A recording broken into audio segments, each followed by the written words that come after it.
இந்த வீடியோவில் நான் தம்ப்லைனில் மென்ஷன் பண்ண மாதிரி இந்திய அரசியலமைப்பு புதிய பாடத்திட்டத்தின்படி நமக்கு 2025 கேட்க போகிற பொலிட்டிக்கல் சயின்ஸ் சப்ஜெக்ட்லேருந்து 15க்கு 15 மதிப்பெண் எப்படி எடுப்பதுன்றது தான் பார்க்க போகிறோம். அதுக்கு முன்னாடி நமக்கு மெயினாக தெரிஞ்ச வேண்டியது 2024 ஓல்டு சிலபஸ் சிலபஸ் சேஞ்ச் பண்ணுறதுக்கு முன்னாடி இருந்த கொஷின் பேப்பரில் மொத்தம் நமக்கு 11 கொஷின் கேட்டிருந்தாங்க. அந்த 11 கொஷினில் 10 கொஷின் நம்மளுடைய ஸ்கூல் புக்கில் இருந்தே கேட்டிருப்பாங்க, ஒரு கொஷின் மட்டும் கரண்ட் அஃபேர்ஸில் கேட்டிருப்பாங்க. அப்போ நம்ம ஃபஸ்ட்டு என்ன பண்ணோன்னு பார்த்தீங்கன்னா ஸ்கூல் புக்கை தான் கவர் பண்ணோம். அதனுடைய வெயிட்டேஜ் தான் இப்போ பார்க்க போகிறோம். இதில் ஃபஸ்ட்டு கொஷின் பாருங்கள், நகராட்சி நிர்வாகத்தின் முதன்மை நிர்வாக அலுவலர் யார்? இது நமக்கு எல்லாருக்குமே தெரியும், நகராட்சி ஆணையர் தான். ஆனால் இந்த டேட்டாவை ஸ்கூல் புக்கில் எங்கே கொடுத்துருக்காங்கன்னு பார்த்தீங்கன்னா 6th சோசியல் சயின்ஸ் புக்கில் 3rd டேர்மில் யூனிட் 2ல் பேஜ் நம்பர் 226 மென்ஷன் பண்ணியிருக்காங்க. அதாவது மாநகராட்சிக்கு இந்திய ஆட்சிப்பணி அதிகாரி ஒருவர் ஆணையராக இருப்பார். அதாவது ஐஏஎஸ் அதிகாரியாக இருக்கிறவர் தான் மாநகராட்சிக்கு பார்த்திங்கன்னா நிர்வாக தலைவராக இருப்பார். அதுவே நமக்கு கேட்ட கொஷின் பார்த்திங்கன்னா நகராட்சிக்கு அரசு அதிகாரி யாருன்னு பார்த்தீங்கன்னா நகராட்சிக்கு நிர்வாக அதிகாரி யாருன்னு பார்த்தீங்கன்னா நகராட்சி ஆணையர் தான் இருப்பார். இது ஸ்கூல் புக் டேட்டா. இந்த ஒரு கொஷின் மட்டும் இல்லை, ஆல்ரெடி கேட்கப்பட்ட 11 கொஷினில் 10 கொஷினுமே ஸ்கூல் புக்கில் இருந்து தான் வந்திருக்கும். இப்போ அடுத்த கொஷின் பாருங்களேன்.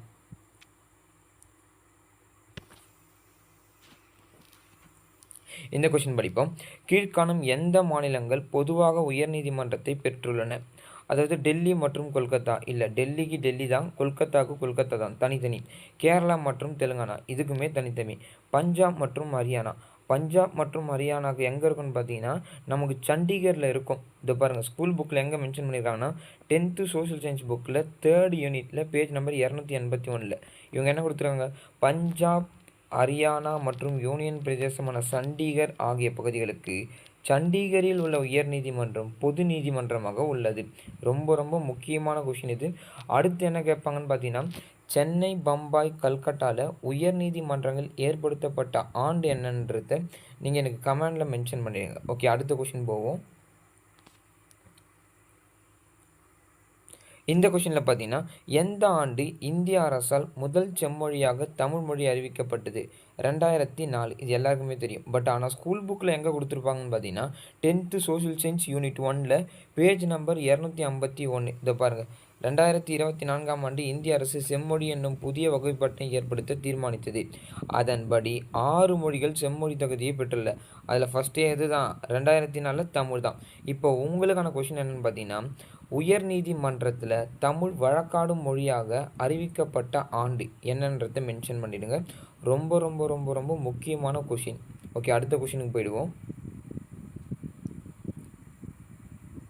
இந்த கொஷின் பாருங்கள், மனித உரிமைகள் நாள் கொண்டாடப்படுவது எப்பொழுது அப்படின்ற மாதிரி கேட்டிருக்காங்க. எல்லாருக்குமே தெரியும், மனித உரிமைகள் நாள் பார்த்திங்கன்னா நமக்கு டிசம்பர் 10 தான். இது ஸ்கூல் புக்கில் எங்கே இருக்குதுன்னு பார்த்தீங்கன்னா 9th சோஷியல் சயின்ஸ் புக்கில் 3rd யூனிட்டில் பேஜ் நம்பர் 270 கொடுத்துருக்காங்க. அதாவது ஒரு பாக்ஸ் பண்ணியே கொடுத்துருப்பாங்க. இங்கே பாருங்கள், மனித உரிமைகளால் ஒவ்வொரு வருடமும் டிசம்பர் 10 கொண்டாடப்படுகிறது.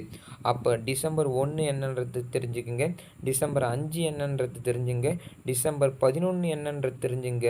அதுக்கப்புறம் டிசம்பர் வேறு என்ன டேட் இருக்குது, டிசம்பர் 27 ஐஎன்எம் ரிலேட்டடாக ஒரு தேதி இருக்கும், அதுவுமே தெரிஞ்சு வச்சுங்க, ரொம்ப ரொம்ப யூஸ்ஃபுல்லாக இருக்கும். ஓகே, இப்போ அடுத்த கொஷினுக்கு போயிடுவோம்.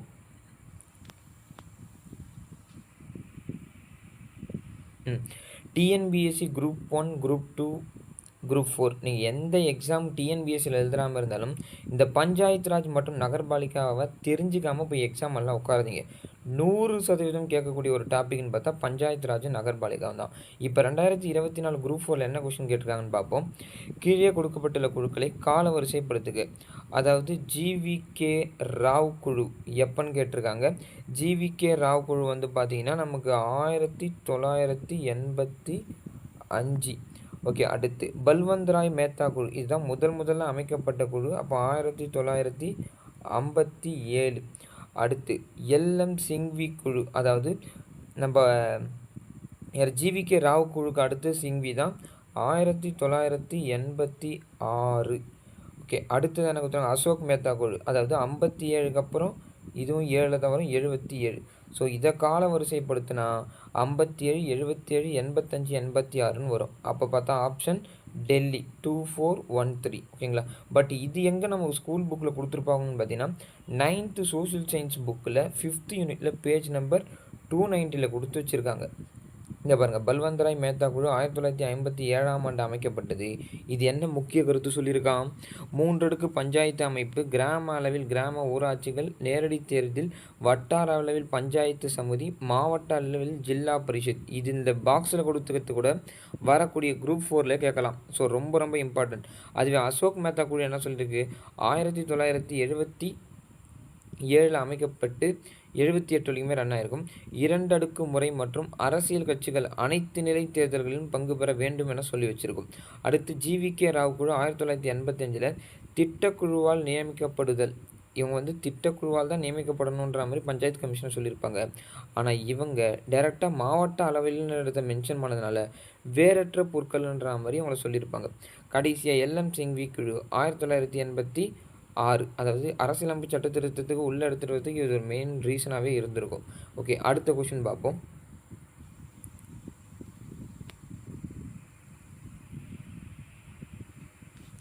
இந்த கொஷினில் பார்த்தீங்கன்னா, கீழ்காணும் வாக்கியங்களில் கட்சி தாவல் தடை சட்டத்தை பற்றி சரியான கூற்று எதுன்னு கேட்டிருக்காங்க.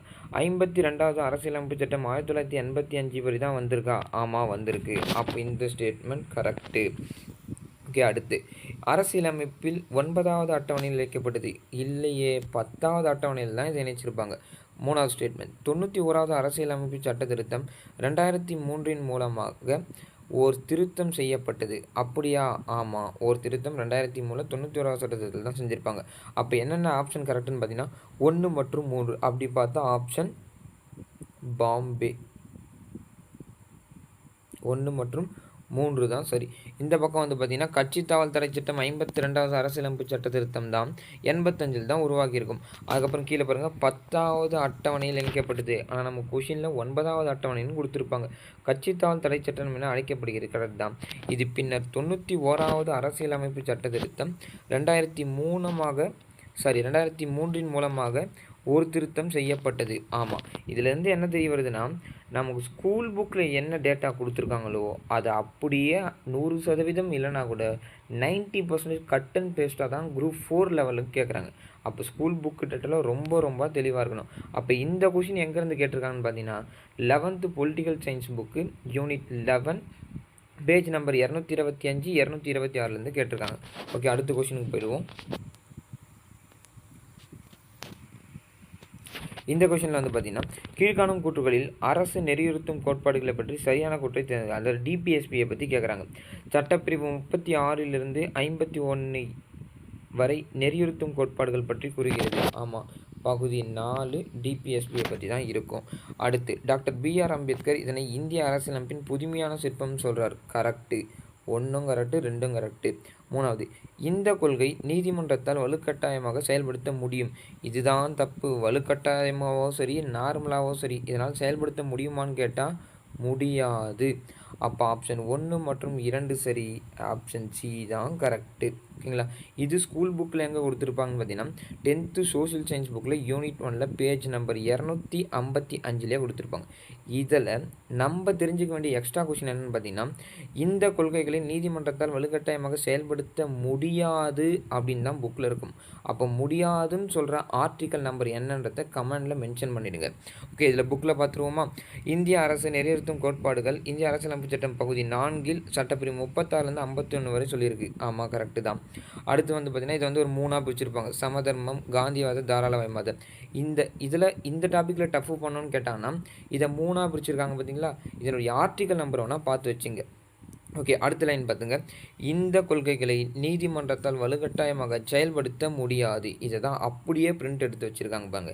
ரொம்ப ரொம்ப தெளிவாக படிச்சுங்க. நமக்கு குரூப் 4னாவே ஸ்கூல் புக் டேட்டா தான். இப்போ இருக்கக்கூடிய இந்த 41 நாளில் ஸ்மார்ட் ஒர்க்குன்ற பேரில் நீங்கள் கரெக்டாக பண்ணிங்கன்னா குரூப் 4ல் நமக்கும் ஒரு வேக்கன்ட் ரொம்ப ஈஸியாகவே கிடைக்கும். ஓகேங்களா. சரி, ஓகே, அடுத்த கொஷினுக்கு போயிடுவோம். ஓகே, அடுத்து என்ன கொஷின்? அரசியலமைப்பு சட்டத்திருத்தின்படி 3 அடுக்குகளை கொண்ட பஞ்சாயத்து ராஜ் அமைப்பினை பற்றி கொடுத்துருக்கு. நான் சொல்லியிருந்தேன் பார்த்தீங்களா, 100% பஞ்சாயத்து ராஜும் நகர்பாலிகாவும் பார்த்துக்குங்க அப்படின்னு. பாருங்கள், இப்போ பஞ்சாயத்து ராஜ்லேருந்து 2வது கொஷின் கேட்குறாங்க. ஓகே, இதை 3 அடுக்கு முறை என்ன சொல்ல வருது அப்படின்னு பார்த்துருப்போம். கிராம பஞ்சாயத்து, அதுக்கப்புறம் வந்து பார்த்திங்கன்னா வட்டார அளவில் மாவட்ட அளவில் ஏற்படுத்தினான்னு சொல்லிட்டு போன ஒரு 2 பேஜுக்கு முன்னாடி தான் பார்த்தோம். அது அப்படியே கேட்டிருக்காங்க. அப்போ இதுக்கு என்ன ஆன்சரு? கிராம பஞ்சாயத்து, இடைநிலை பஞ்சாயத்து, மாவட்ட பஞ்சாயத்து. மற்ற எதுவுமே வராது. ஆப்ஷன் படித்தாலே நமக்கு தெரிஞ்சிடும். இது ஸ்கூல் புக்கில் எங்கே நமக்கு கொடுத்துருக்காங்கன்னு பார்த்தீங்கன்னா 11th political science unit 12 page number 241 கொடுத்துருக்காங்க. நல்லா பார்த்துங்க. என்ன சொல்ல வராங்கன்னா, மக்கள் தொகை 20 லட்சத்துக்கும் மிகாமல் உள்ள மாநிலங்கள் மற்றும் யூனியன் பிரதேசங்கள் 20 லட்சத்துக்கு மேலே இருக்கக்கூடிய மாநிலம் இல்லை யூனியன் பிரதேசம் கிராமம்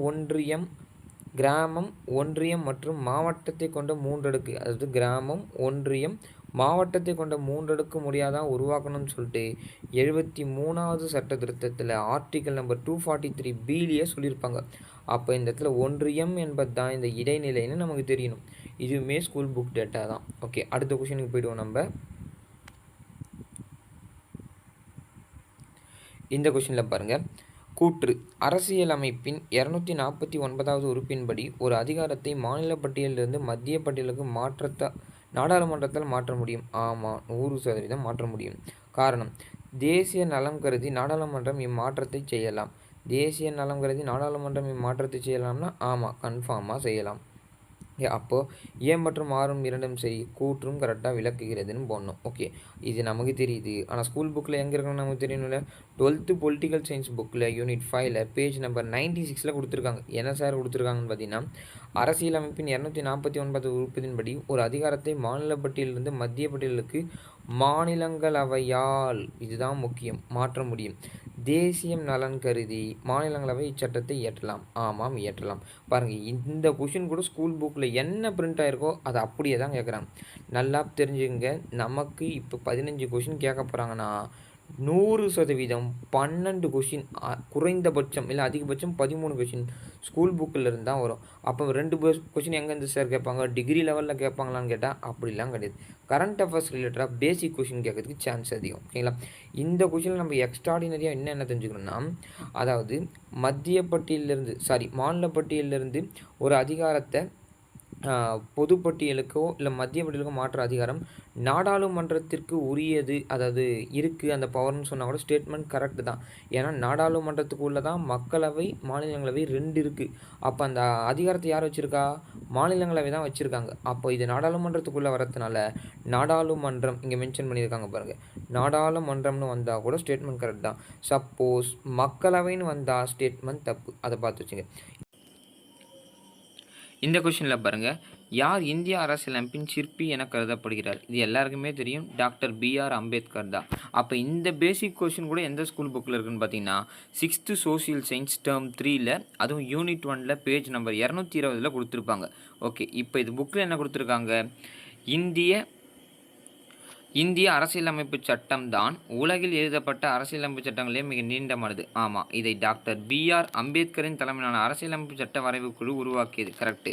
அதனால்தான் அவர் நமது அரசியலமைப்பு சட்டத்தை உருவாக்கிய முதன்மை வடிவமைப்பாளர். அதனால தான் இவர் என்னன்னு சொல்கிறோம், நம்ம அரசியலமைப்பின் சிற்பின்னு சொல்கிறோம். ஸ்கூல் புக்கு டேட்டாவை தவிர்த்து ஷார்ட்டாக இருக்கக்கூடிய நாட்களில் எக்ஸ்ட்ராடினரியெல்லாம் படிக்க வேண்டிய அவசியம் இல்லை. சப்போஸ் உங்கள்கிட்ட ஏதோ ஒரு இன்ஸ்டியூட்டில் நீங்கள் என்ன டெஸ்ட் பேட்சஸ் போட்டிருக்கீங்க, இல்லை உங்கள்கிட்ட என்ன கொஷின் பேப்பர் வருதுன்னா அதில் இருக்கக்கூடிய ஆன்சர் என்ன சொல்ல வருதுன்றாச்சு பார்த்துட்டு போங்க. ஓகேங்களா? சரி, ஓகே, அடுத்த கொஷின் பார்ப்போம்.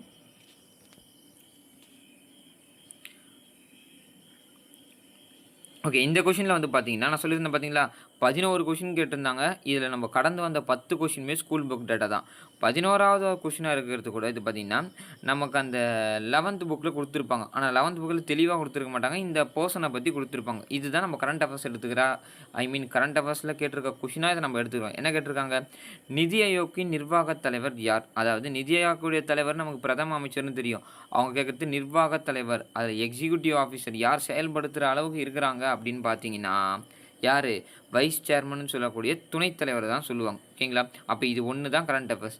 அப்போ நமக்கு இதுக்கப்புறம் வரக்கூடிய இந்திய அரசியலமைப்பு பாடப்பிரிவில் 15 கொஷினில் நம்ம கட்டாயமாக 13 கொஷின் இல்லை 12 கொஷின் ஸ்கூல் புக்கில் இருந்தால் 100% கேட்க போகிறாங்க. அப்போ அதில் ரொம்ப தெளிவாக இருந்தாலே நம்ம மேக்ஸிமம் ஸ்கோர் எடுக்கலாம். அப்போ சப்போஸ் மீதி இருக்க 2 கொஷினுக்கு என்ன சார் பண்ணுறதுனா, கரண்ட் அஃபேர்ஸ் ரிலேட்டடான ஒரு சில கொஷின்ஸ் எப்போவுமே என்னுடைய வீடியோவில் கடைசியிலேயே வைப்பேன், இல்லை வாய்மொழியாவாச்சும் கேட்பேன். அப்போ அந்த கொஷினுக்கு ஆன்சரை தயவு செஞ்சு தேடி கண்டுபிடிச்சி நோட் பண்ணி வச்சுக்கோங்க. இதில் தான் நம்மளுடைய சக்ஸஸே இருக்குது. நம்ம பண்ணுற ஒவ்வொரு சின்ன சின்ன விஷயமே மிகப்பெரிய மாற்றத்தை ஏற்படுத்தக்கூடியதாக இருக்கும். ஸோ இருக்கிறது ஷார்ட் பீரியட் தான் சொல்லிட்டு யாருமே வெக்ஸ் ஆகாதீங்க. 41 நாட்கள் மிக அதிக நாட்களாக இருக்குதுன்னு நம்ம கருத்தில் எடுத்துகிட்டு இருக்கக்கூடிய இந்த நாட்களில் நம்ம எப்படி எக்ஸ்ட்ராடினரியாக ஸ்மார்ட் ஒர்க் பார்த்து உழைக்கணுன்றதுல தெளிவாக இருங்க. ஓகேங்களா? சரி, ஓகே. இப்போ நடப்பு நிகழ்வுகளில் நமக்கு என்ன தெரிய வேண்டியது இருக்குதுன்னு பார்த்துப்போம். உங்களுக்கான நடப்பு நிகழ்வு கொஷின் வந்து பார்த்தீங்கன்னா, இந்த ஆண்டு 100% சொல்கிறேன், நான் போடுற ஒவ்வொரு கொஷினுமே நீங்கள் நோட்டில் கூட எழுதி வச்சிங்க. நான் கேட்கக்கூடிய கேள்விகள்லேருந்து 100% போட்டித் தேர்வில் இந்த ஆண்டு நடக்கக்கூடிய கொஷின் பேப்பரில் கட்டாயம் இருக்கும். அதில் இப்போ உங்களுக்கு என் ஃபஸ்ட்டு கொஷின் பார்த்தீங்கன்னா, இந்திய நிதி ஆயோக்கின் நிர்வாகத் தலைவர் மற்றும் உறுப்பினர்கள் உட்பட மொத்த தலைவர் எத்தனை பேர், மொத்த உறுப்பினர்கள் எத்தனை பேருன்னு சொல்லுங்கள். கமெண்டில் போட்டுருங்க. நான் நாளைக்கு இந்த வீடியோவில் உங்களுக்கு என்னுடைய கமெண்டில் டேக் பண்ணி இதுக்கான ஆன்சரை நானுமே சென்ட் பண்ணிவிடுவேன். அடுத்து 2வது கொஷின், அம்பேத்கர் பெயரில் புதிய வனவிலங்கு சரணாலயம் எந்த மாநிலத்தில் அறிவிக்கப்பட்டுள்ளது? இது கன்ஃபார்மாக தெரியணும். அடுத்து, பழங்குடியினர் தொல்குடி வாழ்வாதார திட்டம் எத்தனை கோடி செலவில் மேற்கொள்ளப்படுகிறது? அதாவது தமிழ்நாடு அரசு இப்படி ஒரு திட்டம் எத்தனை வந்திருப்பாங்க, அவங்களுக்கு பட்ஜெட்டில் எவ்வளோ ஒதுக்குகிறாங்கன்றது தெரிய வேண்டிய ஒன்று. அடுத்து, பஞ்சாயத்து முன்னேற்ற குறியீட்டில் எந்த மாநிலம் முன்னிலையில் உள்ளது? இது ரொம்ப ரொம்ப முக்கியமான கொஷின். கடைசியாக 5வது கொஷின், இந்தியாவின் முதல் காலநிலை மாற்ற நிலையம் எங்கு தொடங்கப்பட்டுள்ளது? இது எதிர்பார்க்கக்கூடிய கொஷின். ஏன்னா நமக்கு ஜியாகிரபிக்கல் சிலபஸில் நடப்புகளில் கடைசியாக கொடுத்தது இந்த காலநிலை மாற்றமும் பருவகால பற்றின இந்த COP மாநாடுகளை பற்றி தான் கேட்டிருப்பாங்க. இப்போது கடைசியாக COP 30, அதாவது COP 30 வந்து பார்த்திங்கன்னா எந்த நாட்டில் நடைபெற போடுதுன்னு சொல்லிட்டு சொல்லியிருப்பாங்க. அதையுமே தெரிஞ்சு வச்சுங்க, ரொம்ப ரொம்ப யூஸ்ஃபுல்லாக இருக்கும். அதாவது இந்த வீடியோ பதிவிலிருந்து உங்களுக்கு ஒரு கன்ஃபார்மாக புரியக்கூடிய ஒரு தெளிவு என்னென்னு பார்த்தீங்கன்னா, கேட்கக்கூடிய 15 வினாக்களில் 15 வினாக்களில் 14 இல்லை 13 வினாக்கள் புத்தகத்தில் இருந்து தான் கேட்கப்படும். அப்போ அதுக்கு நம்ம எப்படி தயாராக வேணும்ன்றதுல ஒரு ஓவர்வியூ கிடச்சிருக்கும். அது இல்லாமல் கரண்ட் அஃபேர்ஸ் கொஷின்ஸுமே பார்த்து வச்சுங்க, உங்களுக்கு எக்ஸ்ட்ராடினரியாக ஹெல்ப்ஃபுல்லாக இருக்கும். இந்த வீடியோ உங்களுக்கு ரொம்ப யூஸ்ஃபுல்லாக இருக்கும்னு நான் நம்புகிறேன்.